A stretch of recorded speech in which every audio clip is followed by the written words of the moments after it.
Hello and welcome back to the Nonstop Podcast. My name is Erica and I'm your host. On today's episode, we are discussing healthy lifestyles and plant-based living. I have Ashley from Plant Center Nutrition and we are going to get right into it. Next Up Nonstop is a travel and lifestyle podcast that promotes the importance of traveling and mental wellness for millennial women. We discuss everything from travel to dating and careers to mental health. The information, opinions, and recommendations presented in this podcast are for entertainment purposes only. Okay, let's get to it. But Ashley, do you mind going ahead and introducing yourself to the family? Of course. Hi, Erica. I'm so glad to be here. And I'm glad to be here with you and your audience. And yes, my name is Ashley. I'm a plant-based registered dietitian, and I own a nutrition coaching business where I help people transition to what feels good to them on the spectrum of all things plant-based eating, whether they want to go full on 100% plant-based or just partially plant-based. So that's primarily what I do. And I love it so much. I'm glad we were able to connect. Yeah. Well, So thanks. let's go ahead and get to the good stuff. The reason why people are listening, right? So let's get into it. So, what does plant-based actually mean for anyone who does not know?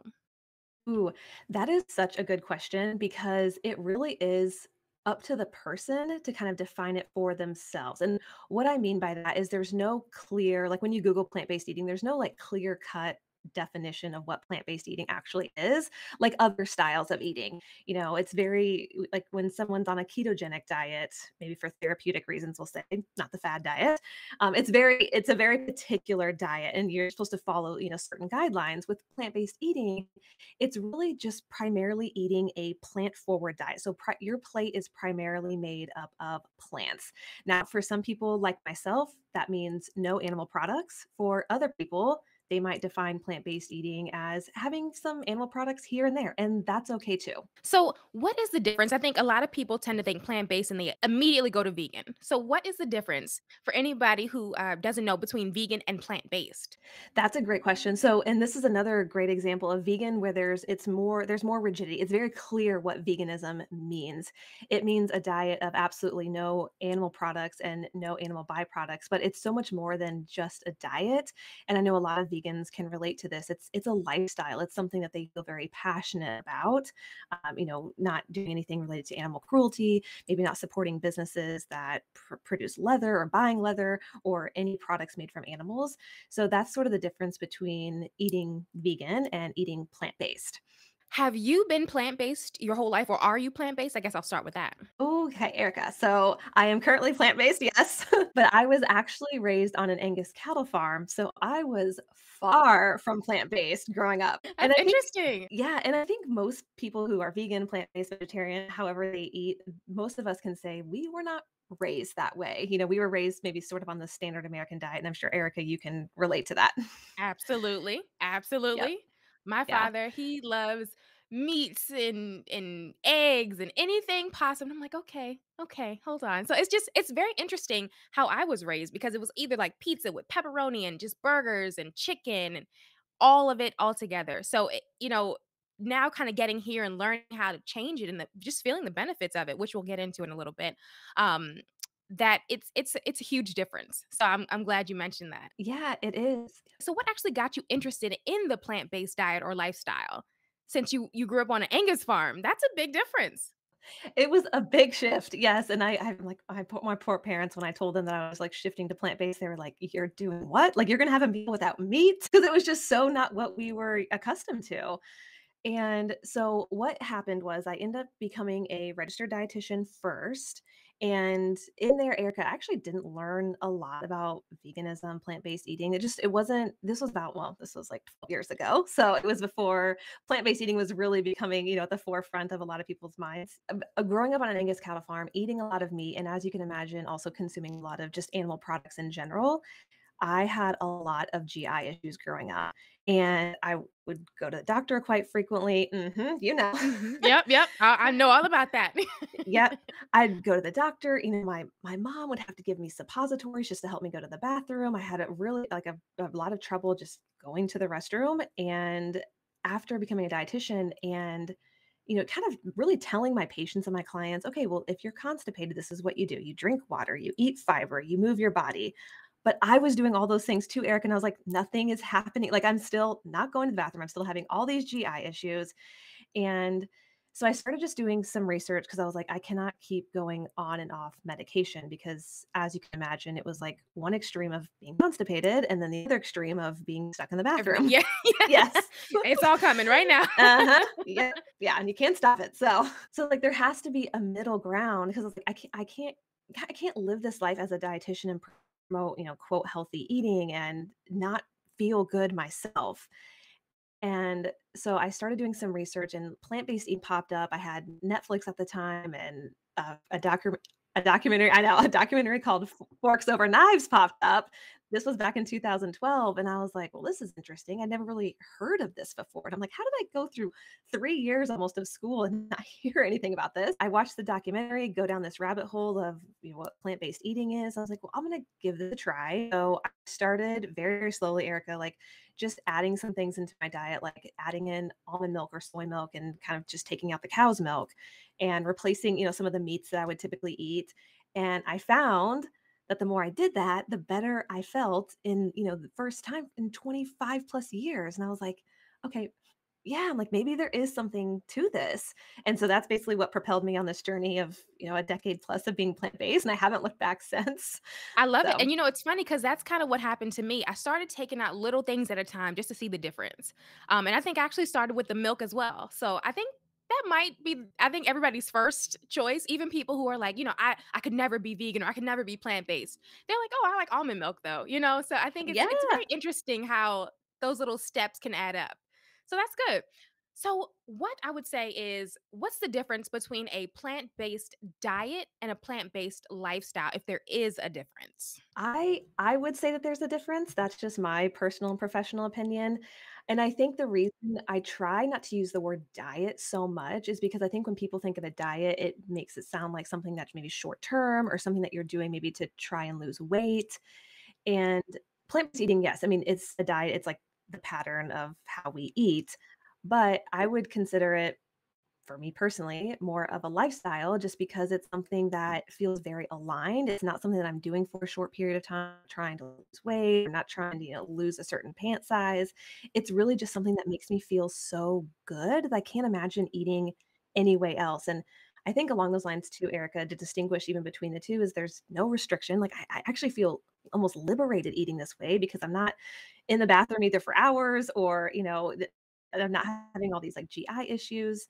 So I think that's part of it as well as it just feels very seamless and easy to do after getting over that hump of like, where do I get my protein and what's nutritional Yeah. yeast and all Oh, that I stuff. was gonna say those are coming up. Some of the questions. What are the top questions when you tell somebody that you are plant based?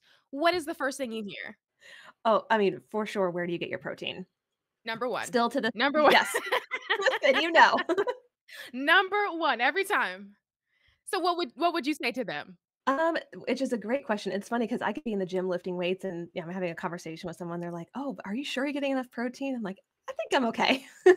That's a really good question because when someone asks a question like that about really any way that you're eating, I always ask myself, okay, are they coming from a place of genuine curiosity? Do they genuinely want to know where I get my protein from? Or are they coming from a place of judgment where this could possibly turn into an argument? And so if I know it's coming from a place of genuine curiosity, I'll explain to them where I get it from. I'll say, well, I get it from whole grains, legumes, nuts and seeds and dark leafy greens, like that thing, kind of just going through the gamut. And sometimes I'll even pull up my Instagram, be like, here's some of the meals that I eat and just show them what it can look like. Now, Eric, if it's from a place of judgment, I might just like be like, well, plants have protein too. And yeah, go my way. Yeah, fine. Thanks for that. Yeah. No, Yeah. I totally Yep. get that. And I would agree with that 100%. I've heard things Hmm. like, how do you get your iron? Where do you get your protein, of course? Are you Yes. tired? Is there a withdrawal process? There's a lot of questions I think that people I think are more genuinely curious. Yeah, So would you absolutely. have any answers for some of those questions? Yeah, so the iron example, so if someone really wants to know, I kind of go on my spiel of like, actually, I grew up with low iron levels, Mhm. and I Funny tell them like I enough. grew up on an Angus cat. Yeah. Yes, I was I mean, we were having red meat almost every day, sometimes multiple times a day, Erica. I ate a lot of meat growing up. So you think, oh, if you're eating red meat, your iron levels should be within normal limits, no problem. But I think, like I said, I couldn't donate blood. My iron levels were always on the low end. And when I went plant based, they started improving, which I think for a lot of people can be kind of surprising. But I just explained to them, I'm eating like a much more I'm eating way more variety than I ever have, and I'm eating a lot of foods, like iron-rich plant-based foods, like legumes and dark leafy greens, these things that have helped me boost my iron, and also just eating, like, a lot of fruits because we know vitamin C helps iron, the absorption of iron, so a lot of good things there. I love that. Well, okay, see, now that is what is gonna lead us into our next question, I would say. So what are some of the benefits of being plant-based? Mm. So obviously, I kind of explained personally what that looked like. Like my GI system is working, yeah, better than ever. But really, people report all types of benefits when they go plant based. I think you brought up a really good point too of like, is there like that transition period where you're kind of withdrawing from eating meat or dairy? And there certainly can be, especially if you go plant based overnight or within a few days. There's even just those cravings are going to be there, and that's completely natural. Yeah, your body's already used to eating a specific thing or a certain way, and then all of a sudden you just stop it. So it makes sense. Yeah, yeah, it's a difference. Yeah, your body has to adjust and so do you kind of as you go through that process, just like you do with your grocery shopping and different Yes. things. Oh, yeah, that's a big one. So I think that was probably one of my hardest things is trying to figure out then what to buy. So I was a Pinterest person. I was all on Pinterest trying to figure out recipes and Instagram and following, other, plant-based influencers or, vegan or whatever the case is. I started vegetarian and I was trying to figure out how to do it. So I think that might have a learning curve. Would you agree with that? Oh, yeah, definitely. And I think exactly what you're getting to when you're transitioning, that planning piece, like planning out your meals and like you said, getting inspiration from other people, especially in the beginning, it can be really overwhelming because there's so many options out there on Pinterest and on Instagram. Crazy amount. Yeah, for sure. You would think, some people who maybe aren't familiar with the plant-based, they're like, "Oh, I can only eat a salad." And I'm like, "Actually, have you s I mean, you have to see there is a massive amount of recipes, and I feel like there's new recipes every day." Yes, yes, yeah, there really are. Yeah, so really kind of breaking it down and maybe like kind of like what you're talking about, focusing on maybe one meal or just like taking it one step at a time. And it sounds like for you too, the transition for myself, it took a little while. It was not just an overnight thing. It was a very gradual thing, which can help make it sustainable. Absolutely, and that's what I did. I think, for me, I think I took a year. So I was like, "Let me try vegetarian," where I started taking out maybe the chicken first, and then I was like, "Okay, Hmm. let me take out the bacon." I loved bacon back then. Oh And so yeah. I was like, "Let me take out, like, these little things," and then I was like, "Okay, I can do this." Once I had all the meat out, I was like, "I can do this," and I was vegetarian for a year, and then I was like, "Okay, I think it's time to pump it up a little bit. Let's see how much better we can get," because I had GI issues too, and I was always constipated. That was my thing, and I was like, "This is awful." And I was bloated. I just felt tired all the time. It was awful. So I was like, okay, well, let's start with I think I had milk already done, and then the meat, and then I was looking at the cheese. And I think the eggs were probably the last thing for me because I really liked scrambled eggs. Um, but the cheese came first, and then the eggs, and then there's just egg or just folded egg now, and Hmm. I live off that. They make it so easy for us now, I feel like. Oh my gosh, and I'm like, I don't know how, plant-based people in general, like, I don't know how they survived 20, 30 years ago. I'm like, "We have so much right now." I They know. really had to be committed. They did. Oh, did they ever? Yeah. Yeah, so I was like, I'm so grateful just for the awareness around it, and so I can't explain it enough. I am super grateful. Yes. Well, like you were talking about, even with the milk, if you're wanting to maybe get away from cow's milk, you go to the store and it's like, okay, great, I want to get away from cow's milk, but now I have like 20 options to choose from. It's like, which one do Almond, I soy, choose? walnut, I mean, just any hazelnut, anything you can think of, you can find it, and I think but that's the best thing, and so, for me, it's a trial and error, which actually goes into my next question for you. Do you think it is expensive to be plant-based? Mm, great question. So I would say, just like any way of eating, it can be extremely expensive. It can be. but it can also be incredibly affordable. And part of this, obviously, what weighs into it is what you have access to, where you're able to get your grocery shopping done, all that stuff. But for the most part, it can be incredibly affordable, especially if you incorporate some meal planning into your weekly routine. If you maybe want to go above and beyond and look at what's on sale at your local grocery store. But if you think about some of these foods, Erica, like rice, beans, potatoes, bananas, water, these things can be incredibly affordable depending on where you're buying them. Hmm. And so I'm here in Maryland, and I don't know if you guys have an Aldi there, but not that this is sponsored by any means. I just absolutely love Aldi. I mean, you can get the produce there is fantastic, and even there's certain like vegan or plant-based like foods, created foods are not that expensive. And so I think for me anyway, and just my experience, the beginning of becoming plant-based was extremely expensive because I was trying to figure out what I liked, what I didn't like. So I was just buying random things and I didn't really know, that was this trial and error period. But generally, I mean, 25, 50. If I'm like trying to just be extravagant, 60, $70. But on a regular basis, I'm spending $50 a week. And that's for the week.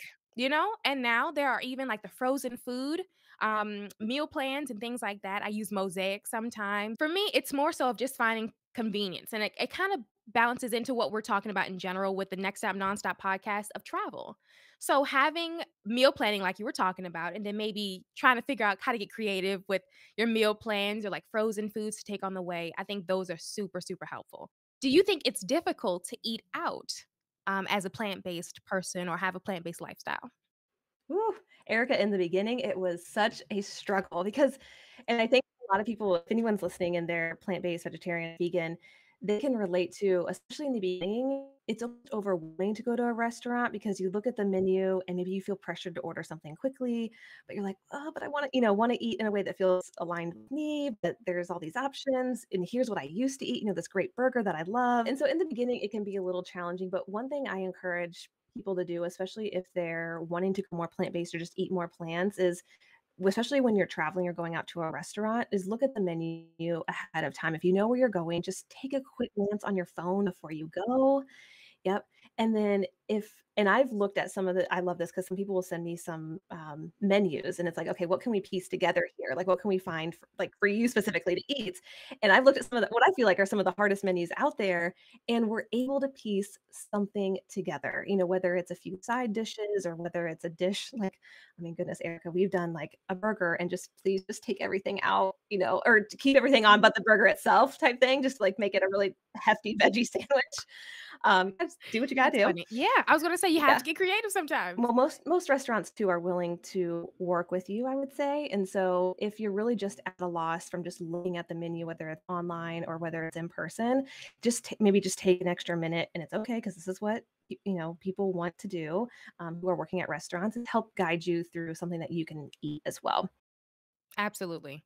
And it's funny, when like I said, when I first started and I was vegetarian into being vegan or plant-based, I would look at a menu and I'm like, okay, I have no clue. Like there weren't the Impossible or the Beyond Meats at that point just yet everywhere, which is great now that I love them. But they weren't around a lot. They have like a homemade, I don't know, veggie mix burger that the restaurant may make, or they just didn't have any vegan or vegetarian options. So I would just like have massive sides. I'm like, okay, I like this side and I like this side. And I'd have a meal of sides. So I think sometimes you just got to get creative and just I think a lot of people tend to think that maybe they can't go out anymore. They can't hang out with their friends because they're plant-based or want to be plant-based.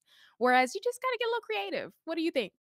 Yeah, no, I completely agree. I think getting creative can be really helpful. Like we said, looking ahead at the menu. And if there's like really nothing there that you even want to eat, then maybe just eat before. Like if you really do want to go out with your friends, but it's a restaurant that you're like, nothing here is really hitting the spot, then do what you got to do. Eat beforehand, or maybe just get a side of fries when you go there. So yeah, Fries you are definitely have to. lifesavers. They are lifesavers to every vegan out there. If there's nothing else, you cannot go wrong with the french fries, okay? It's true. I love that.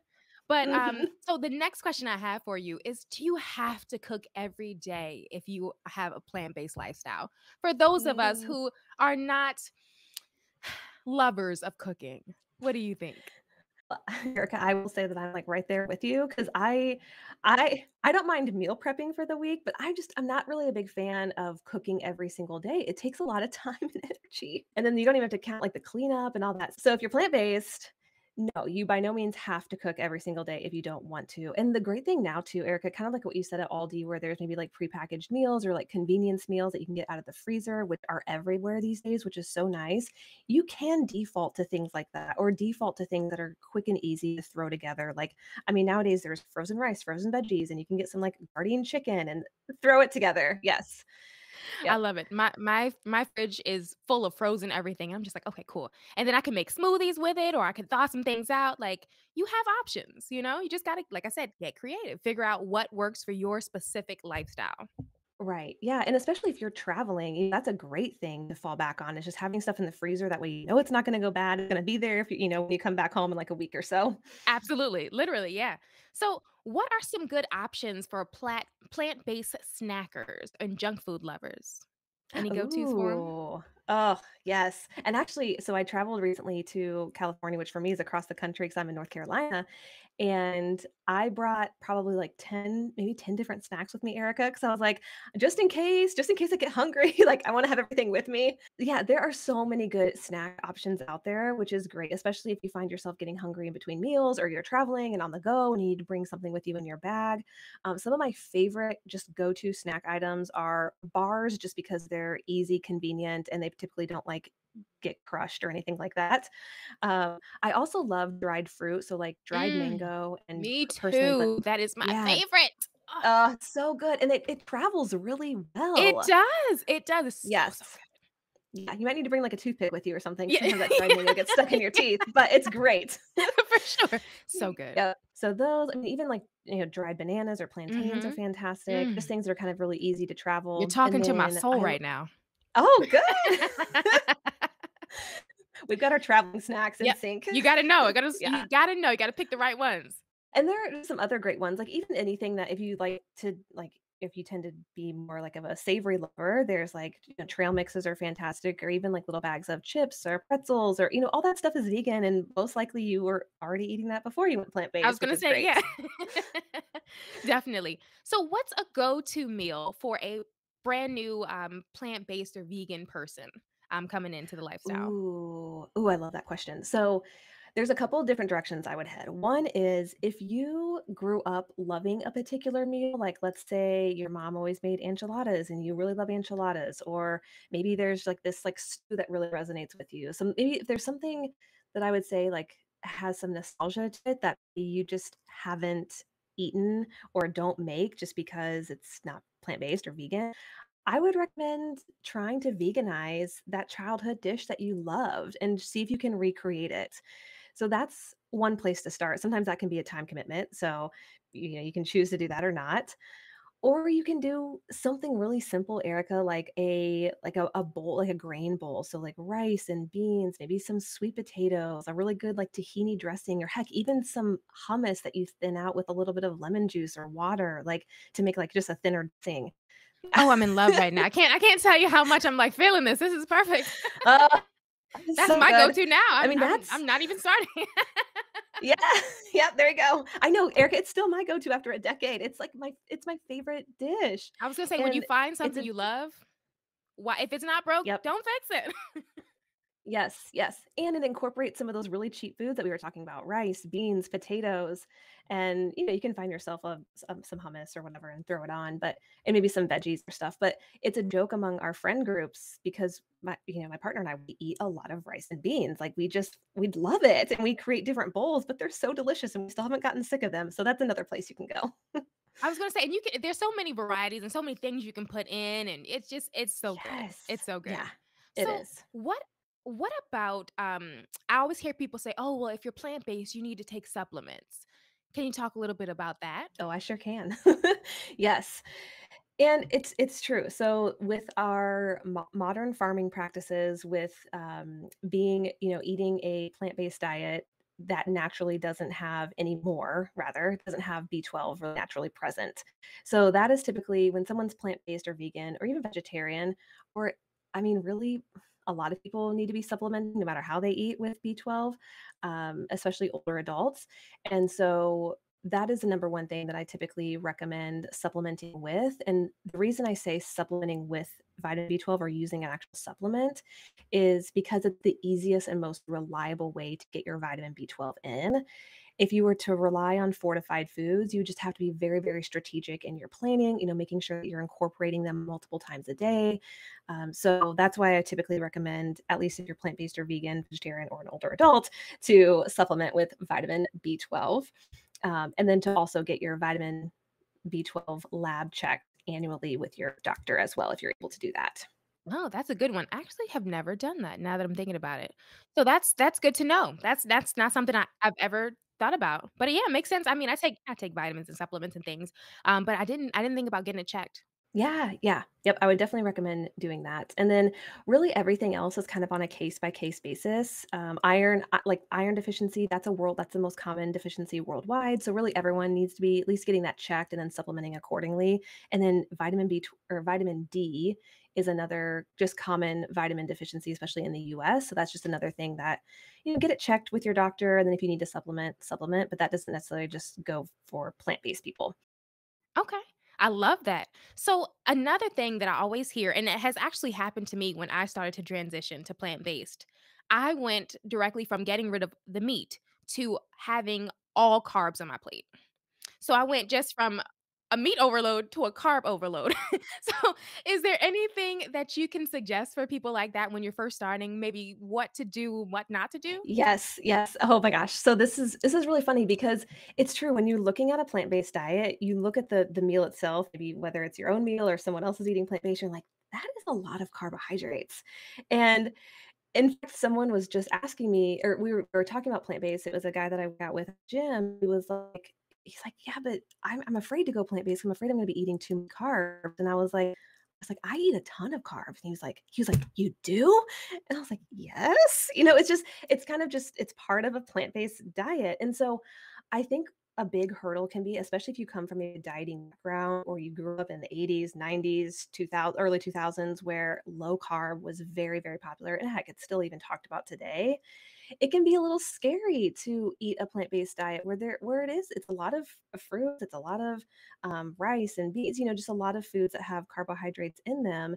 And so maybe getting over or working through some of those fears can be really helpful of like, okay, well, I'm kind of afraid of carbs. I'm afraid I'm going to eat too many carbs. Where is that coming from? Or why am I having these thoughts? Because more than likely they're not your own thoughts. They were put in your brain by diet culture. I still hear that today. And they're like, "Oh, well, don't eat too many carbs," or my favorite thing is pancakes. And I'll put some blueberries in there, I'll do fruit, like whatever in my brain. Like I have flax seeds in there and just anything and everything. I just throw it all in, protein.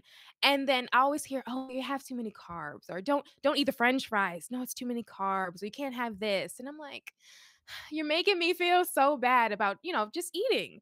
And I think it's interesting because I don't hear that when it comes to people who are maybe not plant-based. And not to say that you can't. People aren't so interested in what you're eating if you are not plant-based, if that makes sense. Yes, it does. Yeah, and you're absolutely right. And I think part of that can be when you look at like what a plant-based person eats, it's like, well, where is the protein? Because the protein's really just in everything. And so automatically you're like, well, that's just all carbs that you're eating. But it's not the case because plants have plenty of protein in them.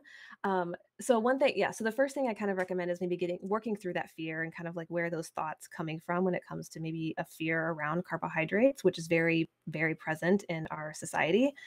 And then also just knowing that our body loves carbohydrates, our brain especially, that is its favorite source. Yeah, exactly. Its favorite source of fuel.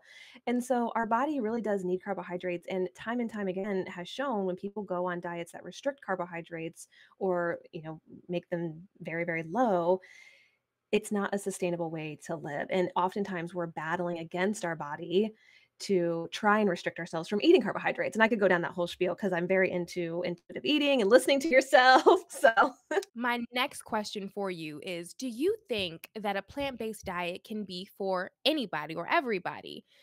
Can kids or seniors survive on a plant-based diet? Can athletes thrive on a plant-based diet? Kind of like what you were getting to earlier. Yes, yeah. No, that's a great question because I've interviewed a few for my own podcast, some parents or some professionals rather in the vegan kids nutrition area. And that's a common question, especially with parents who want to raise vegan kids or caregivers who want to raise vegan kids is, well, is this safe for my child? Like, is my child going to actually grow to be a healthy human being and they're going to have everything that they need? And the answer to that question is yes, a vegan or a plant-based diet is safe and can be incredibly healthful for anyone during their life cycle, whether it's from, whether they're in the womb and the mom's eating plant-based diet, or whether they're, like an older adult, like you said, and, 70s, 80s, 90s. In fact, well, there's two things. So, uh, have you heard of the blue zones before? It's like No. there are pockets of the world. There's like 5 blue zones throughout the world, and it's where people live to be the oldest. There's a lot of centenarians, a lot of people who, like, live to be 100, Oh, and they have very interesting. little. Okay. It is, it's so interesting, and they have very little chronic diseases. Erica, it's so fascinating, but the what a big tie that ties all these pockets, because 'cause they're all over the place. It's like in California, Greece, Italy, Japan, Costa Rica, those 5 places. So these communities, what ties them all together is that they eat a primarily plant-based diet. And so here we all are trying to find, the secret to longevity, and it's basically just staring us in the face. But actually, legumes is one of those things that is a big part of all 5 of those all their diets, and there's so much more that's involved in that, community is a big part, sleep, stress, all that stuff, but again, a plant-based diet, they primarily eat plant-based, and so it's like, "Okay, there's something to this." You also mentioned the thing about athletes, so I have to ask you, have you seen the Game Changers documentary? I have not, but is that the one where you had the bodybuilders? Is that what it is? Because I might have seen previews, but I don't know that I'll actually watch the whole thing. Okay, yeah, yep, that's it. It's, basically showcasing that plant-based athletes can be just as competitive, if not more competitive, or, than their counterparts or their colleagues. So, it's a fascinating documentary. So if you're listening and you're kinda curious, like, "Well, I'm an athlete," or, "I'm a runner," or I mean, athlete is a runner is an athlete, but what can I do basically? Or can I still thrive on a plant-based diet? And the answer is yes, absolutely. You can survive and thrive and all those great things and still perform at a high level. Yeah, and it's funny because I think her name is Ashley Renee, and she is a vegan mommy. And so she was vegan when she was pregnant, and she has a little baby now. I think he's maybe a year or so old. And I've just been watching him, and he's a vegan baby. And she shows what she feeds him every day. And I mean, it's just incredible. He's just this little chunky little thing with these little fat cheeks, and I just love it, right? So then again, and then I'll see like YouTube and I'll watch the athletes or, somebody who's like, oh, this is what I eat in a day.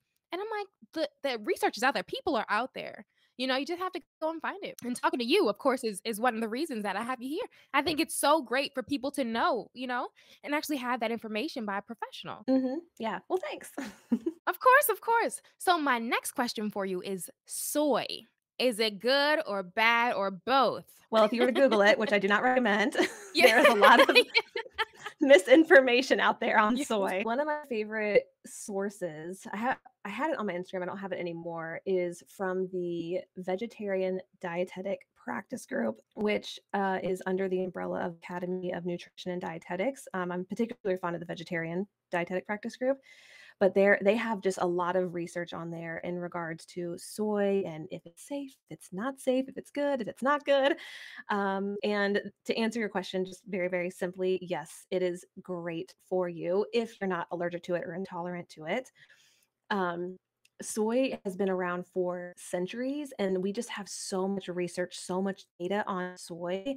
I mean, it's so heavily studied, and especially in those populations that a big part of their diet contains soy. There's a lot of studies that are done on men and women, but it's shown to be protective against breast cancer, even breast cancer reoccurrence. And there are just a lot of benefits from eating soy, which you don't necessarily find in the media or maybe even online sometimes. Yeah. That's interesting because I was gonna say, I wasn't sure what your answer was gonna be there, so I was very curious about that. Yeah, so and if you're curious to learn more, nutritionfacts.org is a great place to learn more about soy and the benefits of it. And then, like I said, the Vegetarian Dietetic Practice Group is a great place too. I say those two things in particular just because they have evidence-based nutrition information versus maybe just random information that's online. That makes sense. Okay, I love that. Well, thank you. So, is it possible to go plant-based if you don't have support within your household? Ooh, that is oh man, that is such a good question. That is such a common thing that people come up against. They're wanting to go plant-based, but no one in their family supports them, or no one in their family has any desire to go plant-based. So, I will say from just working with a lot of different people who have this type of issue, it is 100% possible, but I will say that it's not going to be easy. And that can be challenging, especially if people are all over the place on the spectrum from, trying to maybe sabotage you being plant-based to just like, not really supporting you, to even being supportive and being like, "Well, okay, I'll eat what you make. I might not especially like it, or I might bring my own meat to the table, but I'll eat it." That's funny. Well, I was gonna say that happened a lot. I even tried to get my dad to go vegan initially when I went. I was living with him at the time, and I was like, "Okay, so if I'm gonna do this, we everyone in the house has to go vegetarian now because I was going vegetarian." And he's like, "Well, if you cook, I'll eat it, but I'm gonna eat meat outside this house." And I was like, "Okay, fine, I can deal with that, just in the house, you know?"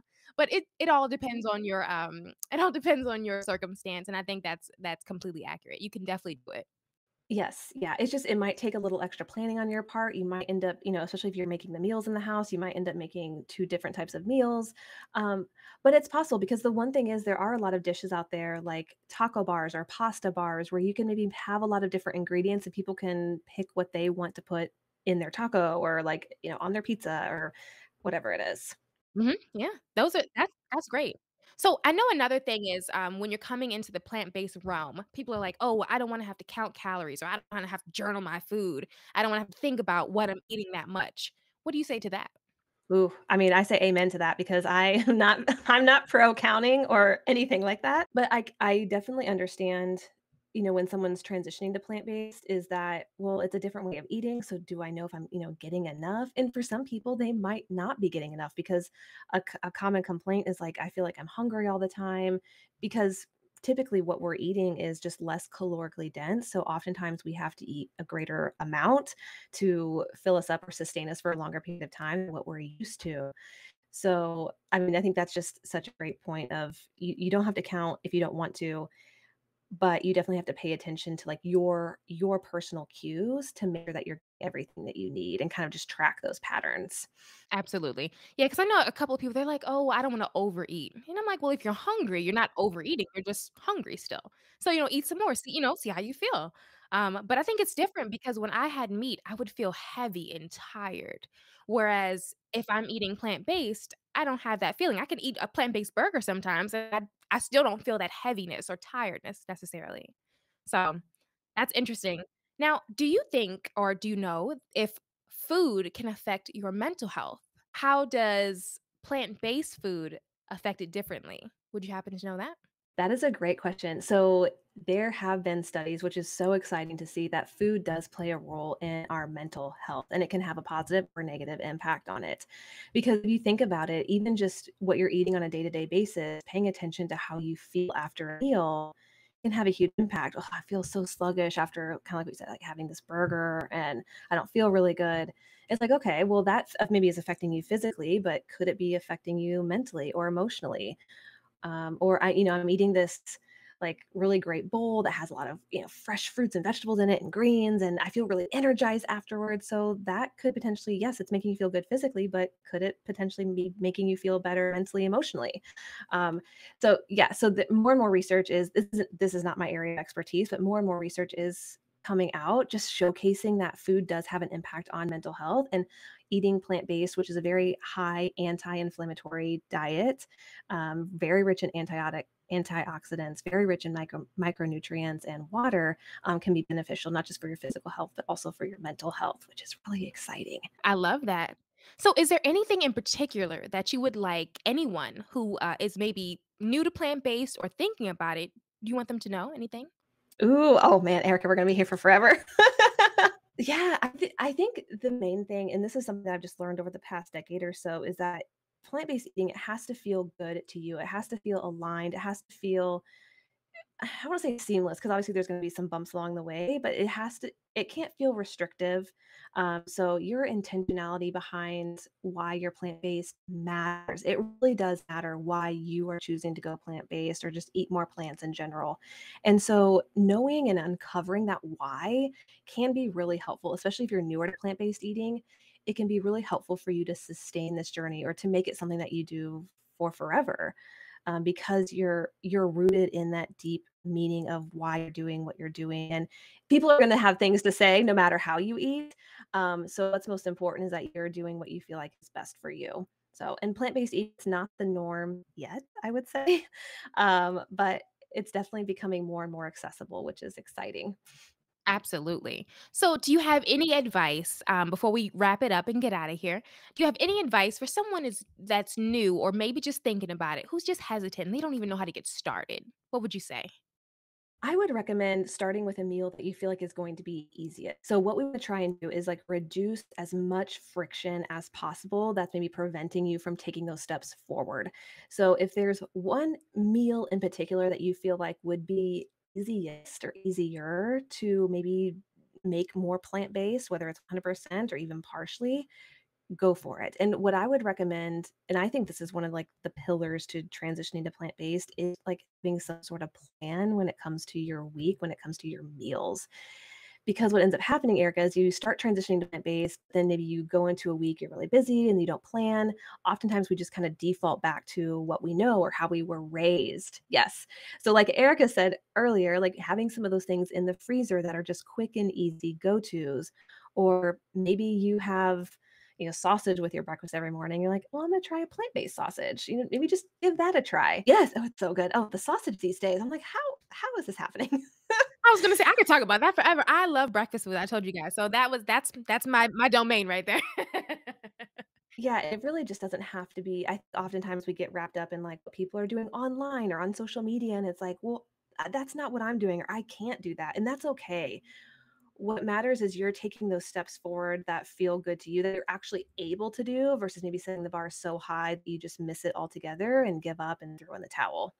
Yeah, for sure. And then you feel bad because you're like, "Oh, well, I tried it and it didn't work for me." Whereas it's just a step-by-step process. Take it step by step, literally. Well, I appreciate you being on the show, and I do wanna make sure that if anybody wants to reach out to you to maybe have, a consultation with you or just wanna follow you on social, can you let everybody know where they can follow you? Ab Yes, the best place to reach out would be on Instagram at Plant Centered Nutrition. I answer most of my comments, I think all of them for the most part, that I can get to, and then I answer every single one of my DMs. So if you want to connect, I would love to see you over there and just say that Erica sent you. I love it. I love it, you guys. I appreciate it. And so once again, thank you so much, Ashley, for coming and talking to us. You dropped so many gems today, and it even helped me. So I appreciate you Oh, so much. good. Well, thank you for having me, Erica. And to my Next Stop Nonstop family, I want to remind you that as a new podcast, it's extremely helpful when our listeners and viewers can write a review on iTunes and repost the episode link or the website link so that we can grow our Next Stop Nonstop family. I want to truly thank you all so much for tuning in today. All new episodes of the Next Stop Nonstop podcast will release every single week, so make sure you keep an eye out. Also, tag at Next Stop Nonstop in any of your comments, or if you have any topic suggestions, or if you just have a question for me. At Next Stop Nonstop can be found on all social media. So until we meet again, I'd like to wish you healthy minds and happy travels.